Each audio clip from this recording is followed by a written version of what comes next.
Hello my student, आप लोग कैसे हैं? उम्मीद करता हूं कि आप लोग बहुत बढ़िया होंगे। आज की इस वीडियो में हम लोग क्लास 10th का भूगोल यानी ज्योग्राफी चैप्टर ज्योग्राफी बुक का आज हम लोग चैप्टर नंबर 3 को कंप्लीट करेंगे। ठीक है, जिसका नाम है निर्माण उद्योग। ठीक है, निर्माण उद्योग का आज हम लोग ऑब्जेक्टिव कवर करने वाले, जो भी आपको एग्जाम की दृष्टि से इंपॉर्टेंट रहने वाला है। ठीक है, तो आज की इस वीडियो में हम लोग 23 ऑब्जेक्टिव को इस वीडियो में कवर करेंगे। अगर आप लोगों को वीडियो पसंद आता है तो वीडियो को लाइक जरूर करिएगा, शेयर जरूर करिएगा। ठीक है, और आप लोग इस चैनल को सब्सक्राइब जरूर कर लीजिएगा, क्योंकि सब्सक्राइब नहीं करिएगा तब तक आप लोगों को नोटिफिकेशन टाइम टू टाइम नहीं मिलेगा। आप लोगों को 7 आप लोगों को शाम को वीडियो रेगुलर अपलोड हो रहा है। ठीक है, आप लोग रेगुलर जाके वहाँ से पढ़ते रहिए। इसका पीडीएफ आप लोगों को टेलीग्राम चैनल लेकर एग्जाम प्रीफर अपलोड कर दिया था, जिसके लिए हम आप लोगों को लिए लिंक डिस्क्रिप्शन में दे रखा हूँ। ठीक है, वहाँ से जाकर ज्वाइन हो जाइए। कोई तरह का दिक्कत होता है तो कमेंट बॉक्स में हमें लिख कर बता सकते हैं, ताकि हम आपकी समस्या को सॉल्व कर सकें। ओके, चलिए तो स्टार्ट करते हैं। अगर आप लोगों को आंसर पता होगा तो 3 से 4 सेकंड के अंदर आप लोगों को आंसर कमेंट बॉक्स के अंदर बताते चलना। ठीक है, सारे का आंसर आप लोगों को कमेंट बॉक्स में बताना। ओके, चलिए तो स्टार्ट करते हैं क्वेश्चन नंबर 1 की ओर। 1 नंबर में देखिएगा क्या कह रहा है। कह रहा है कि देश में कितने विशेष आर्थिक क्षेत्र विकसित है। बताइएगा, देश में कितने विशेष आर्थिक क्षेत्र विकसित है। इसका राइट आंसर बताइएगा क्या हो जाएगा। तो कितने क्षेत्र विकसित है, तो 7 गो क्षेत्र जो आपका विकसित है। ओके, ऑप्शन नंबर बी इधर राइट आंसर हो जाएगा। 2 नंबर में कह रहा है कि फाल्टा विशेष आर्थिक क्षेत्र कहाँ स्थित है। बताइएगा, फाल्टा विशेष आर्थिक क्षेत्र कहाँ स्थित है। तो ये आपको पश्चिम बंगाल में स्थित है। ऑप्शन नंबर बी इधर राइट आंसर हो जाएगा। 3 नंबर में कह रहा है कि पारादीप पतन किस राज्य में स्थित है। बताइएगा, पारादीप पतन किस राज्य में स्थित है। किस राज्य में है, तो उड़ीसा में है। ऑप्शन नंबर ए इधर राइट आंसर हो जाएगा। 4 नंबर में कह रहा है कि निम्नांकित में कौन सा बंदरगाह पश्चिमी तट पर स्थित है। बताइएगा, निम्नांकित में से कौन सा बंदरगाह पश्चिमी तट पर स्थित है। कौन सा बंदरगाह पश्चिमी तट पर स्थित है, तो कांडला बंदरगाह। ओके, ऑप्शन नंबर ए हो जाएगा कांडला बंदरगाह। ओके, बढ़ते हैं क्वेश्चन नंबर हम लोग 5 नंबर में। देखिएगा 5 नंबर में क्या कर रहा है। 5 नंबर में कह रहा है कि इनमें कौन औद्योगिक अवस्थिति का कारक नहीं है। बताइएगा, इनमें कौन औद्योगिक अवस्थिति का कारण नहीं है, कौन नहीं है, तो वो आपका जनसंख्या नहीं हो। कि ऑप्शन नंबर बी इधर राइट आंसर हो जाएगा।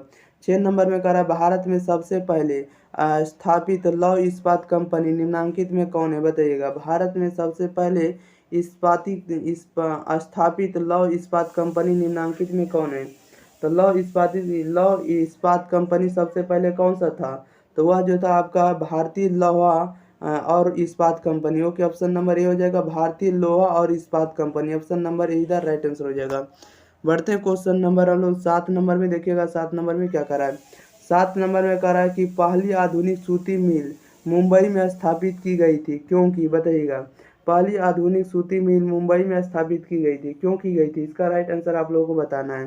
तो इसलिए की गई थी क्योंकि मुंबई एक पतन है। यह कपास उत्पादक क्षेत्र के निकट है, या तो कह सकते हैं मुंबई में पूंजी उपलब्ध थी, इसलिए इसका राइट आंसर हो जाएगा ऑप्शन नंबर डी, यानी सभी यहाँ पर क्या था, तो उपलब्ध था। ओके, इसलिए उपरोक्त सभी हो जाएगा। 8 नंबर में कह रहा है निम्नांकित में से कौन उद्योग कृषि पर आधारित नहीं। बताइएगा, निम्नांकित में से कौन सा उद्योग जो कृषि पर आधारित नहीं। कृषि पर उद्योग कौन सा नहीं है, तो वो आपका सीमेंट उद्योग जो आपका कृषि पर आधारित नहीं है। ओके, ऑप्शन नंबर बी इधर राइट आंसर हो जाएगा। 9 नंबर में कह रहा है हुगली किस औद्योगिक प्रदेश का केंद्र है। बताइएगा, हुगली किस औद्योगिक प्रदेश का केंद्र है, तो कोलकाता रिसड़ा का। ओके, ऑप्शन नंबर ए हो जाएगा कोलकाता रिसड़ा। ओके, बढ़ते हैं क्वेश्चन नंबर हम लोग 10 नंबर में। देखिएगा 10 नंबर में क्या कर रहा है। 10 नंबर में कह रहा है कि निम्नलिखित कौन सा उद्योग सार्वजनिक क्षेत्र के अंतर्गत आता है। बताइएगा, निम्नलिखित में से कौन सा उद्योग जो सार्वजनिक क्षेत्र के अंतर्गत आता है। इसका राइट आंसर बताना है। तो सार्वजनिक क्षेत्र जो होता है वो आपका कौन सा है, तो बोकारो लौह इस्पात उद्योग। ओके, ऑप्शन नंबर सी हो जाएगा बोकारो लौह इस्पात उद्योग। 11 में करा है इनमें कौन उपभोक्ता उद्योग है। बताइएगा, इनमें कौन उपभोक्ता उद्योग है। उपभोक्ता उद्योग कौन सा है, तो चीनी उद्योग है। ऑप्शन नंबर डी इधर राइट आंसर हो जाएगा। क्वेश्चन नंबर 12 में करा निम्नलिखित कौन सा छोटे पैमाने का उद्योग है। बताइएगा, निम्नलिखित में से जो कौन सा है जो छोटे पैमाने का उद्योग है, तो छोटे पैमाने का जो उद्योग है वो आपका खिलौना उद्योग है। ऑप्शन नंबर सी इधर राइट आंसर हो जाएगा। बढ़ते हैं क्वेश्चन नंबर हम लोग 13 नंबर में। देखिएगा 13 नंबर में क्या कर रहा है। 13 नंबर में कह रहा है कि भोपाल त्रिशादी की में किस गैस का रिसाव हुआ था। बताइएगा, भोपाल त्रिशादी में किस गैस का रिसाव हुआ था। किसका रिसाव हुआ था, तो मिथाइल आइसोसाइनाइड का। ओके, ऑप्शन नंबर सी हो जाएगा मिथाइल आइसोसाइनाइड का। 14 नंबर में कह रहा है निम्नलिखित कौन सा उद्योग दूरभाष, कंप्यूटर आदि संयंत्र निर्मित करता है? बताइएगा। निम्नलिखित कौन सा उद्योग दूरभाष, कंप्यूटर आदि संयंत्र का निर्मित करता है? कौन सा उद्योग है? तो वह जो आपको इलेक्ट्रॉनिक उद्योग है। ऑप्शन नंबर बी इधर राइट आंसर हो जाएगा। ओके, बढ़ते हैं क्वेश्चन नंबर हम लोग 15 नंबर की। और 15 नंबर में देखिएगा क्या कर रहा है। 15 नंबर में कह रहा है कि इनमें कहाँ स्वतंत्रता प्राप्ति के बाद लौह इस्पात का कारखाना खुला? बताइएगा। इनमें कहाँ स्वतंत्रता प्राप्ति के बाद लौह इस्पात का कारखाना खुला? कहाँ खुला? तो यह जो खुला राउरकेला में खुला। ऑप्शन नंबर बी इधर राइट आंसर हो जाएगा।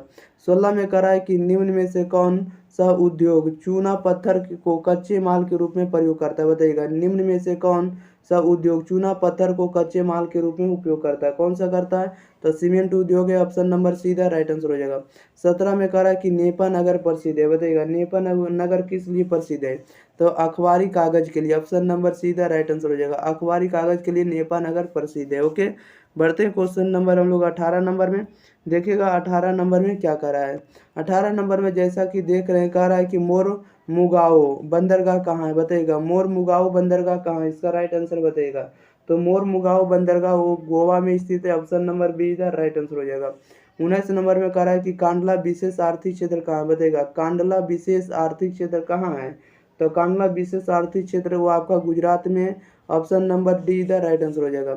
20 नंबर में कह रहा है राउरकेला इस्पात संयंत्र की स्थापना में किस देश ने सहायता की? बताइएगा। राउरकेला इस्पात संयंत्र की स्थापना में किस देश ने सहायता की है? तो वह आपका जर्मनी ने सहायता किया है। ऑप्शन नंबर ए इधर राइट आंसर हो जाएगा। बढ़ते हैं क्वेश्चन नंबर हम लोग 21 नंबर में। देखिएगा 21 नंबर में क्या कर रहा है। 21 नंबर में कह रहा है भारतीय लोहा और इस्पात कंपनी कहाँ स्थापित किया गया? बताइएगा। भारतीय लोहा और इस्पात कंपनी कहाँ स्थापित किया गया? तो कहाँ स्थापित किया?